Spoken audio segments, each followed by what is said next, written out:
Barbara Mayo was 24 years old when she set out to hitchhike along the M1. Then she vanished. Days later, her body was found in remote woodland, assaulted, strangled, and left with a violence that shocked even the most hardened detectives. Her murder wasn't an isolated act of brutality. Just months earlier, another young hitchhiker had been taken, killed, and abandoned near the same stretch of motorway. 2 women, same corridor, same chilling pattern. For over 50 years, the question has refused to die. Was a serial predator stalking the M1, hunting in plain sight, choosing victims at random and slipping away without a trace? This is the story of the clues, the failures, the theories, and the haunting possibility that Barbara Mayo crossed paths with a serial killer who was never caught.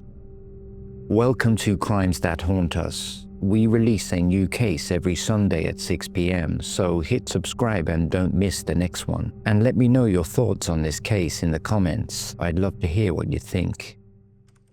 Barbara Jeanette Mayo entered the world on the 20th of March 1946 in London, England. She grew up in a middle-class family, and everyone who knew her remembered her as a bright, fiercely independent and adventurous girl who was universally liked, the sort of girl who lit up a room. After graduating with an English degree, she spent months hitchhiking solo across Europe, including countries such as Greece and Turkey, becoming highly experienced and confident in thumbing lifts. By 1970, at the age of 24, she worked as a trainee teacher while living at flat number 3, 40 Rockley Road in Shepherd's Bush, West London, with her boyfriend of several years, David Pollard, an architect. The couple were not married but were very close. Friends described them as practically engaged. Barbara supplemented her income by buying and selling second-hand cars. She was savvy, mechanically knowledgeable, and always looking for extra cash.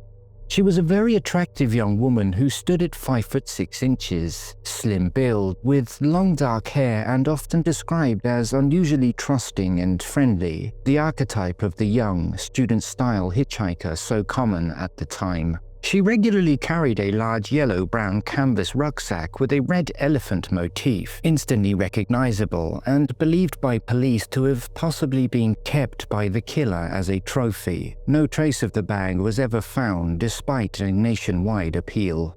In the autumn of 1970, Barbara Mayo was happy, in love, and full of plans. She and David Pollard shared a cozy basement flat, a place filled with books, laughter, and the easy optimism of their generation. Like thousands of other young people, Barbara thought nothing of hitchhiking. Surveys from the time showed that 1 in 4 Britons under 30 regularly thumbed lifts, and lone women were often picked up within minutes. It felt safe, cheap, and part of the era's spirit of freedom. 7 months earlier, however, that illusion had already begun to crack. On the 8th of March 1970, 18-year-old Jacqueline Answell Lamb, another bright, trusting young woman with long dark hair, had set off and disappeared while hitchhiking north from the exact same Hendon M1 slip road Barbara would later use.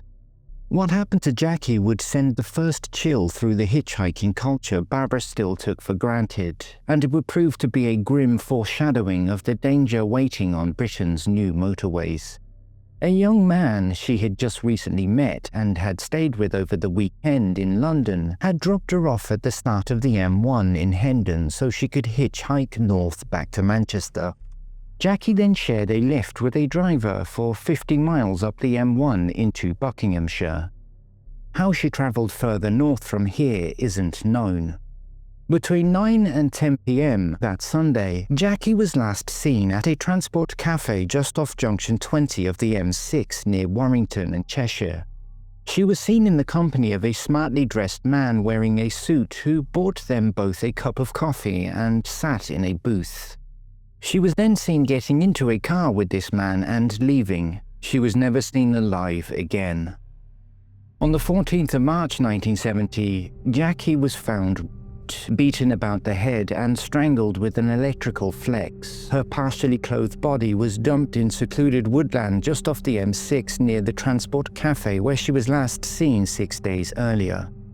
Cheshire Constabulary began an intense investigation but failed to make any arrests. At this stage, no national alarm bells were ringing. Hitchhiker murders, while tragic, were not yet seen as serial. However, this case privately raised concerns about a possible predator targeting lone female hitchhikers on the new motorway network. There had been multiple reports of women being assaulted by a man in a light-colored car in the Kimberley, Eastwood, Greasley and Giltbrook areas, though no immediate links were made. Sunday, 11th of October 1970, back down south, Barbara and David Pollard drove north in David's car for a weekend breakaway.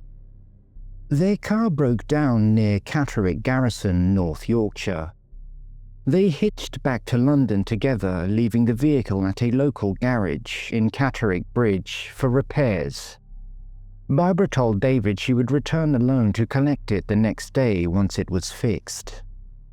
The morning of Monday, 12th October, Barbara and David ate breakfast together, and then Barbara phoned the garage in Catterick Bridge, arranging to come and pick up the car at 7:30 p.m. that evening. At 10:30 a.m., Barbara left the Shepherd's Bush flat in high spirits, kissing David goodbye. She was wearing a dark navy blue coat, lilac roll-neck jersey, blue jeans, and she carried her red elephant rucksack, plus a rolled-up sleeping bag, her purse, and overnight items. At 11 a.m., she took the tube to Hendon Central, the exact same classic northbound hitchhiking launch point that Jacqueline Answell Lamb had used 7 months earlier. By that afternoon, a possible sighting of Barbara would be later noted at the Trowel Services station just off the M1, Nottinghamshire. Cafeteria staff and a petrol attendant later recognized her photo, stating she reportedly got into a car there at around 3 to 4 p.m. Then at approximately 4 p.m. came the crucial sighting. A lorry driver and separately a butcher and his passenger colleague from Kimberley saw a woman matching Barbara perfectly at the A610 crossroads in Kimberley, Nottinghamshire, just off the M1. They watched in the rearview mirror as she accepted a lift into a light-colored, white or cream Morris 1000 Traveller, a wood-panelled estate version. The Morris briefly followed them north on the M1 before vanishing. This vehicle would become the investigation's holy grail. Between 100 to 185,000 of these Morris 1000 estates would be checked nationwide. By 7:30 p.m., Barbara never arrived at the garage at Catterick. The garage owner later confirmed she never called or appeared. And by the following evening of Tuesday, 13th of October, her beloved partner David had become seriously alarmed. Barbara had promised to ring him as soon as she reached the garage or found a phone box, yet almost 36 hours had passed with no word. He had contacted the garage in Catterick to check if she had ever arrived, and when they confirmed she had not, he formally reported her missing to the Metropolitan Police in London. Because she was 24, had hitchhiked safely many times before, and had left of her own accord, the initial response was low-key. She was logged as a routine missing person rather than a suspected abduction. Officers visited the Shepherd's Bush flat, took a description and recent photograph, and circulated her details to forces along the M1 and A1 corridors, but no urgent alerts or searches were launched. David and Barbara's friends spent the next few days frantically telephoning hospitals, police stations, and friends even drove north, while David himself drove part of the route looking for any trace of her. It was not until the afternoon of Sunday, 18th of October, 6 days after she had set off, that a family picking sweet chestnuts in remote Derbyshire woodland made the grim discovery that turned a missing person inquiry into one of the biggest murder hunts Britain had ever seen. At 3 p.m, a family and friends from Rainworth, Nottinghamshire, were out chestnut picking when they stumbled across the body in ancient woodland off Hodmire Lane, Alt Hucknall in Derbyshire. She lay only 20 to 30 yards off a dirt track, 1.5 miles from the M1 Junction 29 northbound. Barbara had been heading north to Catterick, yet her body was dumped east of the M1, requiring the killer to exit at Junction 29 and navigate the quiet rural lanes to relatively remote woodland. Detectives would later believe this demonstrated intimate local knowledge of Derbyshire and Nottinghamshire side roads, pointing to a regional offender or regular delivery or lorry driver. Her body was found face down, fully clothed, but her garments were severely disarrayed, showing clear signs of sexual assault. Her navy coat had been spread over her head and upper body like a shroud. She had been concealed under freshly raked autumn leaves. Some early pathologists would later speculate, based on leaf debris and soil patterns, that the body may have been moved twice, though this was never officially confirmed and remained a working theory. Her rucksack, purse, and sleeping bag were never found. There was a suspicious nearby vehicle sighting. A cream or beige Vauxhall Viva estate backed into the lane. This lead was extensively pursued, but ultimately led nowhere. The post-mortem was carried out that evening by Home Office pathologist Dr. Alan Usher. The cause of death was determined to be ligature manual strangulation with her own bootlace or an electrical flex or cord, though there are reporting conflicts, with some newspapers claiming electrical flex, but police were guarded and leaned toward her own bootlace, indicating an opportunistic, improvised killer typical of hitchhiker predators and some lorry drivers. It was then confirmed that she had been due to the presence of semen left on her clothing and body. There were multiple blunt force injuries to her head caused by battering, possibly one single heavy blow to the rear of her skull. There were no significant defensive wounds, suggesting a blitz attack or overpowering from behind. The death likely occurred on the same day, 12th of October, with the body laying undisturbed for 6 days. By the 20th of October, Cheshire Constabulary privately noted striking similarities to the Jacqueline Ansell Lamb case, noting the same victim type, modus operandi, the motorway proximity and woodland dumping site, plus the ligature and head trauma. Between 1970 to 1971 would become one of the largest manhunts in British criminal history to date. Detective Chief Superintendent Charles Palmer of Scotland Yard was drafted in and made the lead detective, assisted by Derbyshire CID. There were 100 officers at peak working out of the incident room set up in New Bestwell Street in Chesterfield. The case was later criticised by some former detectives as too big, overwhelming the 1970s resources, leading to misfiled statements in early weeks and an obsession with the Morris Traveller that may have overshadowed other vehicle leads. On the 26th of October, Operation Dragnet commenced. The entire 120-mile M1 was halted for 4 hours. Every vehicle stopped and driver spoken to, from the Scratchwood services in London all the way up to Chesterfield. Thousands of drivers were interviewed. Police also manually visited all M1 service stations between London and Yorkshire, plus road hauliers, trucking depots and transport cafes, described in retired officer interviews as monumental, physically exhausting and unprecedented. Ports and ferry terminals were checked in case the killer had fled abroad, noting many foreign lorry drivers used the M1 daily. On the 13th of November 1970, DCS Charles Palmer gave the infamous press conference where he stated, "There is someone on the M1 looking for girls, and none of the youngsters using it are safe until this man is found." He revealed that the police had carried out hitchhiking experiments. A lone girl picked up in under 2 minutes, 2 girls picked up in under 10 minutes, with a lone male taking up to 4 hours to get a lift. The case, amid 1970s media panic over hitchhiking dangers on the anonymous new motorways, effectively ended widespread acceptance of the practice, once seen as safe, countercultural, and normal. The detectives then released a photo image of the man who was seen picking up a woman resembling Barbara in Kimberley. He was described as aged between 25 to 30, of medium build, mousy-colored hair brushed back with a quiff at the front. He was believed to be driving a Morris 1000 estate car. By January 1971 came a full TV reconstruction recreating Barbara Mayo's last movements, with a 20-year-old police officer actually dressed in Barbara's actual clothes. They retraced her route from the flat to the tube station to Hendon and then to Kimberley. Hundreds of new sightings emerged, with each tip being followed up rigorously. Police also revealed they received a taunting letter from a man claiming to have killed a woman and threatened to kill again. The letter read, "I have killed once and I will do it again. Remember the girl on the motorway. You will never catch me. S.G." It is not known who this sender was.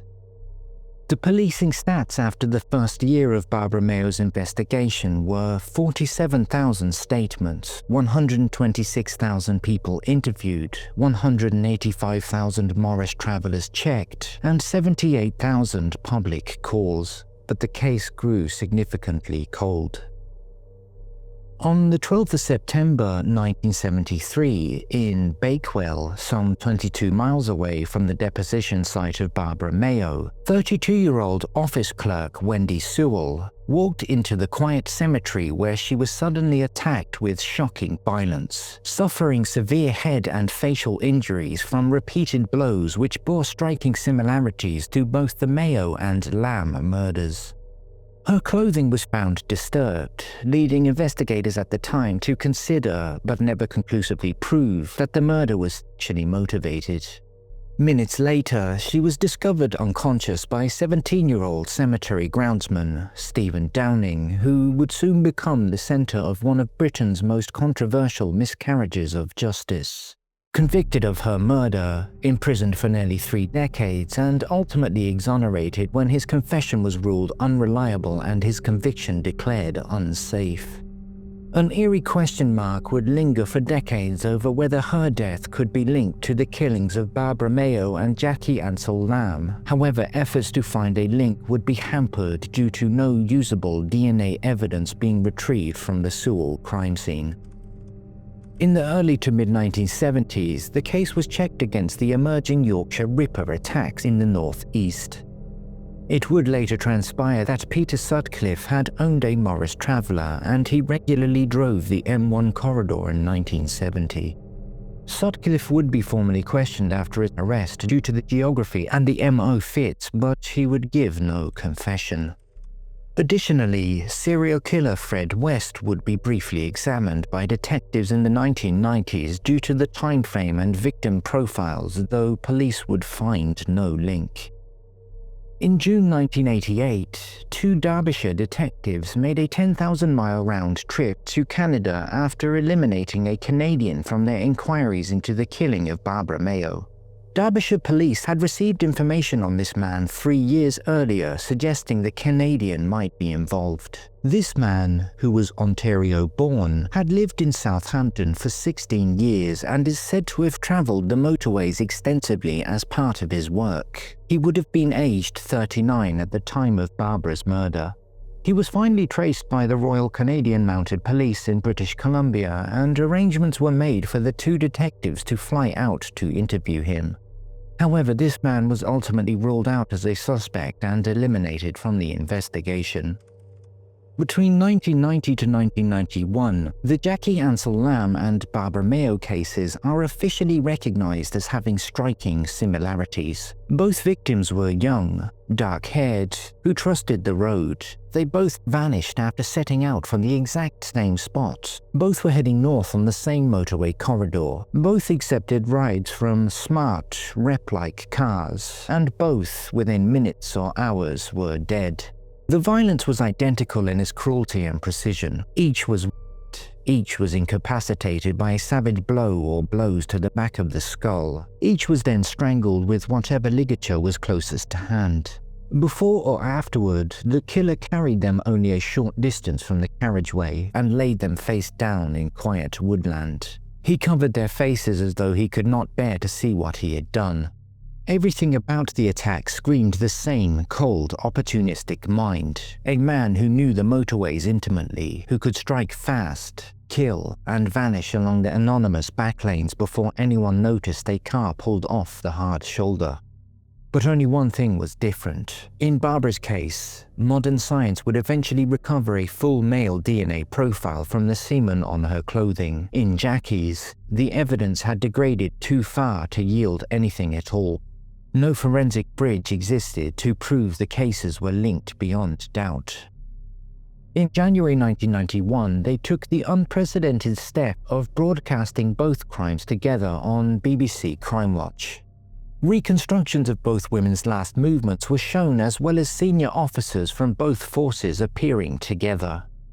Multiple women then came forward reporting sexual assaults by a man in a light-coloured car in the Kimberley, Eastwood, Greasley and Giltbrook cluster around October 1970, unresolved but reinforcing the belief in a predator familiar with the M1 and J26 area, possibly a local or regular driver. In 1997, a major DNA breakthrough was revealed in the murder of Barbara Mayo. Low copy number DNA techniques produced a full male DNA profile from the semen samples left on Barbara's clothing and body. The samples had been safely stored away for future technological advancements. Assistant Chief Constable Don Doverston stated, "I am satisfied the DNA sample will lead us to the identity of the person responsible." Mass screenings were then carried out, with over 200,000 plus early database profiles being eliminated. Derbyshire Constabulary specifically targeted the Midlands and Northern prisons, testing against serving prisoners in jails such as HMP Nottingham, Loudon Grange and HMP Sudbury. In September 1997, after the DNA breakthrough, British journalist Don Hale wrote an article asking whether the new forensic examination techniques might finally resolve a third unsolved killing from that era. The murder of Bakewell typist Miss Wendey Sewell, who had been found battered and half-naked in the town cemetery in September 1973. Stephen Downing, then just 17, was in prison for Sewell's murder, but he had always protested his innocence and would be freed in the years to come, thanks to Don Hale's advocacy. Don Hale highlighted the Sewell killings' haunting similarities to the cases of Barbara Mayo and Jacqueline Answell Lamb. Sewell and Mayo were said to be strikingly similar in appearance, attractive, dark-haired young women of about the same height, both fit and agile, and both were found battered about the head with their handbags missing. Sewell was also discovered in circumstances reminiscent of Ansell Lamb's case, and, as with that investigation, police were taunted by anonymous letters. Hale notes that one of the most remarkable coincidences is that two very close male friends of Sewell and 3 of their associates had already been interviewed over the Barbara Mayo inquiry some 3 years earlier, yet, frustratingly, nothing meaningful appeared to progress from these interviews. By December 1997, Peter Sutcliffe was definitively ruled out of the Barbara Mayo case after a DNA comparison analysis. And after the initial excitement with the DNA breakthrough, again the case began to fade into the dark room of the cold case files. Between 2006 to 2010, Operation Anagram, spearheaded by Strathclyde Police, reviewed any potential links to unsolved murders of women and serial killer Peter Tobin. Barbara's case was one of 9 UK unsolved murders examined for a possible Tobin link, given his proximity and victim profiles, though no evidence or link could be established, and he would never be charged. In February 2008, a 77-year-old retired librarian, Harvey Richardson, died of cancer in his Wigan home. Decorators who had been working on the property made a macabre discovery hidden in a leather satchel atop of a wardrobe. Inside lay a 9-page handwritten confession describing how, in a drunken rage on the 1st of September 1970, he had strangled 19-year-old mother of 2, Lorraine Margaret Jacob, in Liverpool City after an argument over photographs he had taken of her children. Alongside the note were newspaper clippings about Lorraine's murder, a pair of women's knickers, and, chillingly, press cuttings about the still unsolved 1970 killing of hitchhiker Jackie Ansell Lamb. Merseyside police reopened the cold case, and DNA testing on the underwear yielded matches to both Lorraine and Richardson, providing conclusive forensic proof. In 2009, Crown Prosecution Service announced that, had Richardson still been alive, he would have been charged with the murder. The case was officially closed as solved. Despite the Ansell Lamb clippings raising immediate suspicions of a possible wider pattern, investigators found no further evidence linking the reclusive, well-educated loner to Jackie's death, or to that of Barbara Mayo's. No DNA, no travel records, no witness connections, but a secret interest in another young woman's strangling death that has never fully been explained. Among the hundreds of men interviewed in the chaotic first months of Barbara Mayo's investigation, one local figure from the Eastwood, Kimberley area of Nottinghamshire repeatedly drew quiet attention from detectives. A lorry driver who lived only a few miles from the crucial Kimberley Crossroads sighting.